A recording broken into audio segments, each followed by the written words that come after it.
కావ్య కష్టపడి వేసిన డిజైన్స్ని కావ్యకు తెలియకుండా రాజు దొంగతనంగా ఫోటో తీసేసుకుంటాడు. ఇక ఆఫీస్కి వచ్చిన జగదీష్ చంద్రప్రసాద్కి కావ్య రావడం లేట్ అవుతుంది, నేను వేసిన డిజైన్స్ చూడమని చూపిస్తూ ఉంటాడు.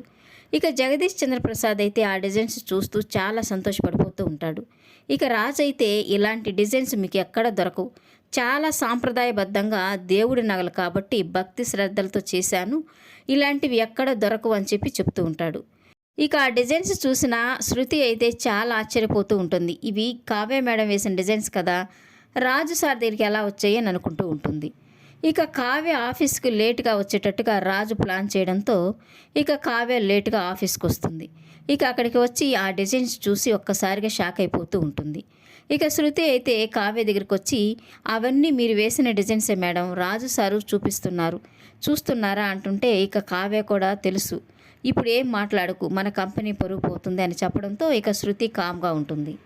కావ్యని చూసిన జగదీష్ చంద్రప్రసాద్ అయితే మీరు వేసిన డిజైన్స్ కూడా చూపించమని అంటాడు. ఇక తనైతే నావు కూడా అలాగే ఉంటాయి, పర్వాలేదు అవే సెలెక్ట్ చేసుకోండి అని చెప్పడంతో ఇక జగదీష్ చంద్రప్రసాద్ అయితే కాంటాక్ట్ మీకే ఇస్తున్నాను, అగ్రిమెంట్ రెడీ చేసుకోమని చెప్తాడు. ఇక రాజ్ అయితే చాలా సంతోషపడిపోతూ నేనే గెలిచాను అన్నట్టుగా కావ్యని చూస్తూ ఉంటాడు. ఇక శృతి అయితే మీరు కష్టపడి వేసిన డిజైన్స్ని రాజు సారు దొంగతనం చేసి అవి తనే వేసినట్టుగా క్లయింట్కి చెప్పుకోవడం నాకేమీ నచ్చలేదు అని కావ్యతో చెప్తూ ఉంటుంది.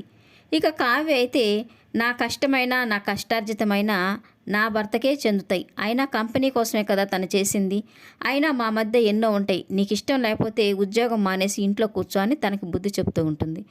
ఇక రాజు ఇంటికి వెళ్ళేసరికి అపర్ణ కావ్య గెలుస్తుంది, రాజు ఓడిపోయి కావ్యని ఇంటికి తీసుకొస్తాడని హారతితో ఎదురు వెళ్తుంది. ఇక రాజు ఒక్కడే ఇంట్లోకి రావడంతో నా కోడలు ఎక్కడా అని అడుగుతూ ఉంటుంది.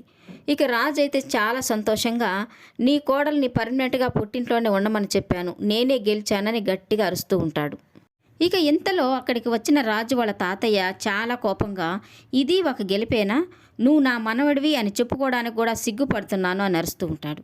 కావ్య వేసిన డిజైన్స్ని వీడు దొంగతనంగా కొట్టేసి నేనే వేశానని క్లయింట్స్కి చెప్పి మోసం చేసి పందెంలో గెలిచాడు అని ఇంట్లో అందరికీ చెప్పడంతో ఇక అపర్ణ అయితే ఒక్కసారిగా షాక్ అయిపోతూ ఉంటుంది.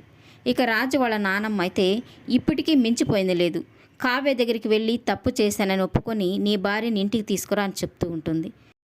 ఇక ఇంటికి వెళ్ళిన కావ్య రాజు చేసిన మోసాన్నే తలుచుకొని ఒంటరిగా కూర్చొని బాధపడుతూ ఉంటుంది. ఈ వీడియో నచ్చినట్లయితే లైక్ చేయండి, సబ్స్క్రైబ్ చేయండి. Thank you for watching.